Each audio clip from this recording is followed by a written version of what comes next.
Saudi अरब का NEOM project एक ऐसा मेगासिटी प्रोजेक्ट जो दुनिया की कल्पनाओं को हकीकत में बदलने का दावा करता है।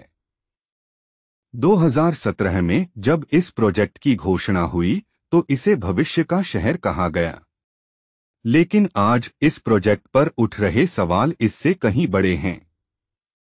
भ्रष्टाचार, कामगारों की मौत और स्थानीय निवासियों का जबरन विस्थापन। क्या ये प्रोजेक्ट सऊदी अरब की भविष्य की उम्मीद है या फिर विवादों का एक नया अध्याय?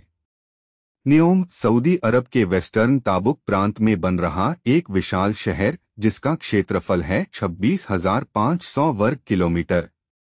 इसे सऊदी अरब के विजन 2030 का हिस्सा बताया गया, जिसका मकसद है देश की तेल आधारित अर्थव्यवस्था को विविध बनाना। इस प्रोजेक्ट की शुरुआत 2017 में क्राउन प्रिंस मोहम्मद बिन सलमान ने की और इसका नाम नियोम रखा गया। ग्रीक शब्द नियो यानी नया और अरबी शब्द मुस्तकबाल यानी भविष्य से। नियोम का सबसे महत्वाकांक्षी हिस्सा है द लाइन। 170 किलोमीटर लंबा, 500 मीटर ऊंचा और 34 किलोमीटर चौड़ा यह शहर होगा कारों से मुक्त।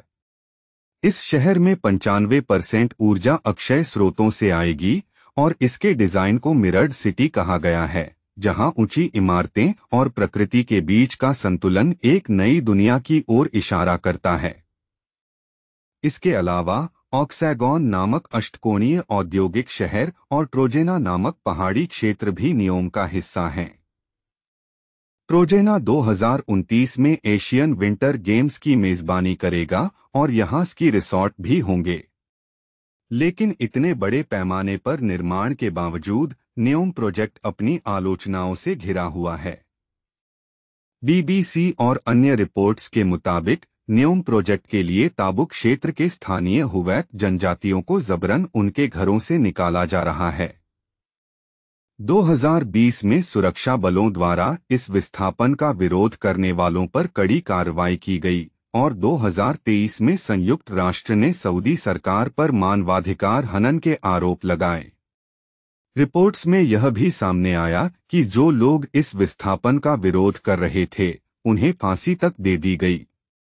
इस प्रोजेक्ट में काम कर रहे श्रमिकों के बारे में भी चिंताजनक खबरें आ रही हैं। काम की अत्यधिक परिस्थितियों के कारण कई कामगारों की जान जा चुकी है।